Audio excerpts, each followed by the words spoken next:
My older sister told me a story. Back in the 50s, some 7 months pregnant woman stumbles into a hospital, screaming how the baby is clawing at her from the inside. They check her into a room, take care of her as much as they know how, which of course back then means pumping her full of morphine. Enough to take down a bull elephant. Girl's out like a light, but the doctors notice her stomach still rumbling. One of the doctors presses his stethoscope right up to her gut. Hears this ungodly screaming like a full-grown man. Doctor retracts in time to see claw marks appearing from the underside of the woman's skin. So they do the only logical thing, inject more morphine. This time right into the baby bump. This subdues whatever's in there for a while. Word spreads around the hospital fast. Doctors and nurses and staffs are all convinced that Lucifer himself is the father, crawled up from the underworld and raped this poor girl. They're expecting the baby to come out with hooves or horns, or blood red skin or something like that. They have every right to be unsettled too, because the baby's coming out on its own. The girl is still knocked out from the morphine, and here comes Junior, just sliding through on his own accord. But out it comes and it's perfectly normal, beautiful even. And they keep checking glances back up at the woman. She's comatose. Probably the first baby delivery where the mother wasn't there to witness it. 2 months early, clawing at the womb, screaming like a man, and here it is, a handsome, healthy, green-eyed, gentle baby boy. They cut the umbilical cord, wrap it up and take it to a bed. A few hours go by. Mummy's got a pulse, but she's out, drooling profusely. Everything is starting to settle down, people getting back to work, and then in walks the father. And he doesn't have hooves or horns or red skin either. He's just a regular old New England high schooler. Well built, bad haircut, scruffy on the edges. He looks pretty scared. And they guide him down the hall to the kid, give him a look, show him everything's okay. He weeps a little, almost loses his footing. They tell him the little bugger's got a few weeks in the care of the nurses before they'll send him home. You never want to take a chance with the preemies. Next they guide him to the mother, walk him down the hall slowly, so they can explain the situation. By the time they get to the room, she's dead though, blood streaming down her nose, streaming down her eyes like thick red tears. Dad's pretty shaken up, but he doesn't say anything. He sits down on the chair in the hall, watches them wheel his wife out in a body bag, watches them bring in another girl, watches that girl leave with her baby in her arms, watches them bring in another. Eventually they give him his little bundle of joy. He takes it out in his hands, looks at the doctors, says nothing and walks out. Both of their lives head a little south after that. Dad's resentful of the kid for stealing away his wife, spending his days drinking, knocking the kid around. Pretty soon after though, the guy gets himself a new girlie, brunette by the name of Rom. He gets a job lifting crab traps, and Rom stays at home with the baby. By this point the kid is 3 years old, seasoned with 3 years of intoxicated left hooks, but beating a kid back then wasn't too far from the Joneses. Sure, vodka in the brain makes you punch a little harder than average, but kids got beat back then. That's the way it was. But Rom was a different breed of abuse. She'd lock the kid in the shed out back and feed him bread scraps and strips of raw meat through the paneling. She'd plug little burns into his side with her cigarette.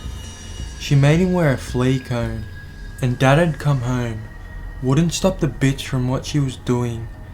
Work took too much out of him, and again he resented the little brat anyway. Keep him in the shed, sure Rom, whatever, just get me a beer. It's a miracle the kid made it to his 7th year. You don't get too far on crumbs and gristle. Rom was surprised as anyone else. Thought the kid would have starved by now. Hoped for it. Counted on it. He must have been eating on his own, finding his way out of the shed at night and scrambling for something. Let's just say missing pet posters started going up around the neighbourhood. You fill in the rest. And let's not forget that this is the little fucker who tried to rip his way out of his mum's belly, howling at the moon all the way. You knock him around enough, you can bet he'll eventually fight back. 7 years of gaining strength, working his way up the food chain, flies to spiders to rats to cats to terriers to hounds to retrievers. You can imagine things weren't going to end well for old Rom. Dad comes home one day to find her mangled, head missing, guts splayed up and down the living room, gnawed flesh around her torso, arm in the fireplace, and the shed out back is ripped open from the inside out, like Mummy would have been had the little son of a bitch kept clawing all those years ago. And speaking of the ankle biter, he's nowhere to be found. And like the day Mama died, Dad says nothing. He sits down in his chair, watches them wheel out Rom in a stretcher, couple of stretchers, watches the seasons change, watches reports of more missing pets on the tube, watches the gun go in his mouth, hears the first part of the gunshot, but not the echo. He slipped out in the forest, became a shadow. She told me the story up in our attic, with a flashlight under her chin. Scared me real good after that. I begged my parents to get me a nightlight, then a second, and a third, as if a little extra luminance would protect me. I never once considered that the story was true until I told it on a camping trip several years later. Everyone seemed really spooked out, but my friend's dad seemed downright upset. He pulled me aside and asked me, "Where did you hear that story?" And I said, "Mallory told me." And he said, "I don't want you talking about that ever again, you hear?" So next week, I asked my parents about it. They said, "We don't talk about that, alright?" And punished Mallory for trying to scare me. So I asked my teacher about the weird baby that grew up in Yarnwood all those years ago. He said, "Be careful where you say that shit around here, understand? People don't want to talk about that." I said, "It's not true, is it?" He pointed me to the town's newspaper archives and gave me a note saying that I was conducting research for a project. He said, "September through December of 1975, if you're curious. Don't say I didn't warn you." For the fall of my junior year of high school, I sat in the dim glow of the newspaper archives, reading the local papers. Scared me real good.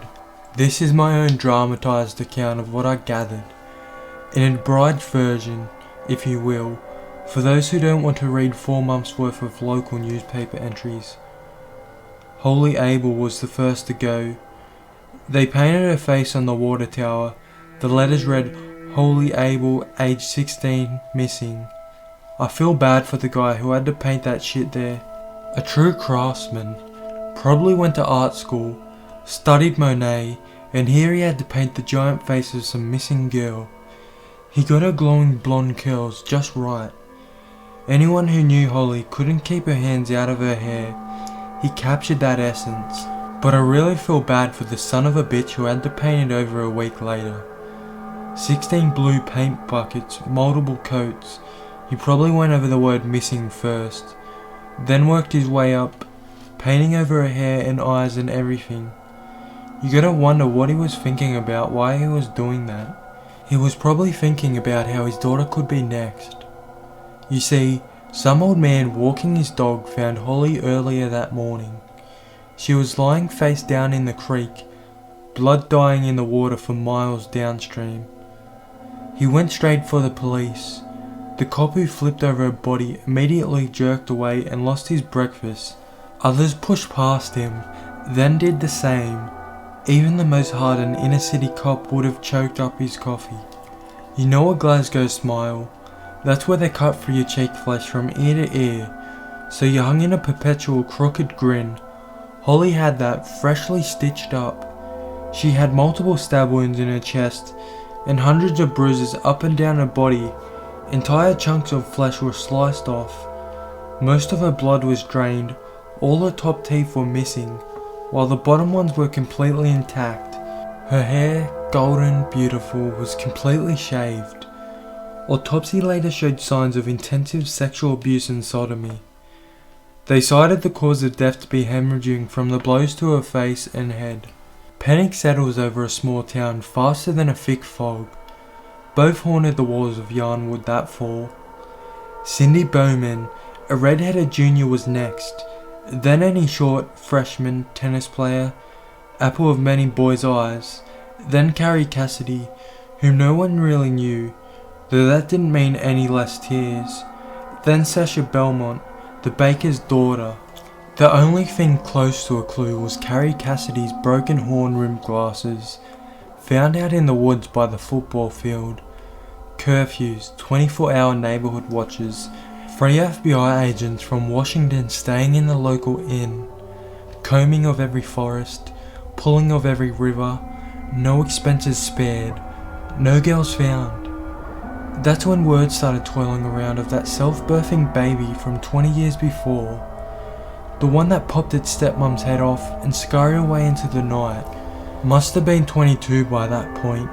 If he was still alive, must have been out there somewhere in those woods, in that fog, tying up the daughters and sisters and girlfriends of Yarnwood, shaving their heads, prying their teeth out.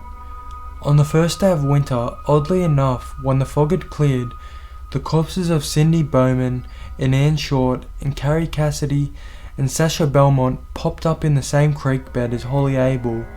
They were mutilated and defiled and desecrated and shaved. They'd also been propped into obscene positions.